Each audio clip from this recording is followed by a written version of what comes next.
আবারও সুর উঠেছে সরকার পতনের। তবে এবার এশিয়া মহাদেশে নয়, আফ্রিকার দেশ মাদাগাস্কারে সরকার পতন হয়েছে।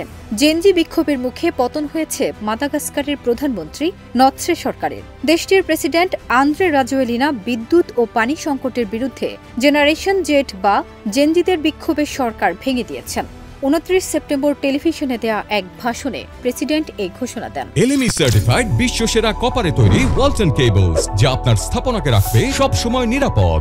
রাজোয়েলিনা বলেন, সরকারের ব্যর্থতার জন্য ক্ষমা চাইছি। সরকারের সদস্যরা যদি তাদের দায়িত্ব যথাযথভাবে পালন না করে থাকেন, তবে আমরা স্বীকার করছি এবং দুঃখ প্রকাশ করছি। প্রেসিডেন্ট বিক্ষোভের সময় ক্ষতিগ্রস্ত ব্যবসায়ীদের সহায়তা করার প্রতিশ্রুতি দিয়েছেন। তিনি বলেন, আমি রাগ, দুঃখ এবং বিদ্যুৎ ও পানি সরবরাহ সমস্যার কারণে যে কষ্ট হয়েছে তা বুঝি।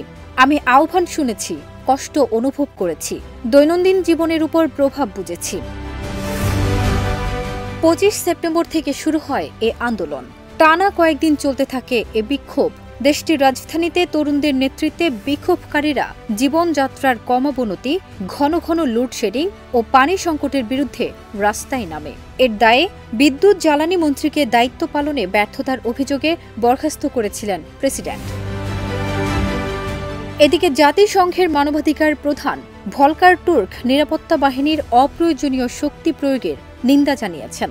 জাতিসংঘ জানিয়েছে, সহিংসতায় অন্তত 22 জন মানুষ নিহত হয়েছেন এবং আহত হয়েছেন শতাধিক মানুষ। তিনি জানান, আটক ও মারধরের পাশাপাশি বিক্ষোভকারীদের উপর রাবার বুলেট, টিয়ার গ্যাস, এমনকি সরাসরি গুলিও চালানো হয়েছে। বিশেষজ্ঞরা বলছেন, 2023 সালে তৃতীয়বার নির্বাচিত হওয়ার পর প্রেসিডেন্ট রাজোয়েলিনার এই আন্দোলন সবচেয়ে গুরুতর চ্যালেঞ্জ হয়ে দাঁড়িয়েছে। ফারজানা নিকিতা, দেশ রূপান্তর।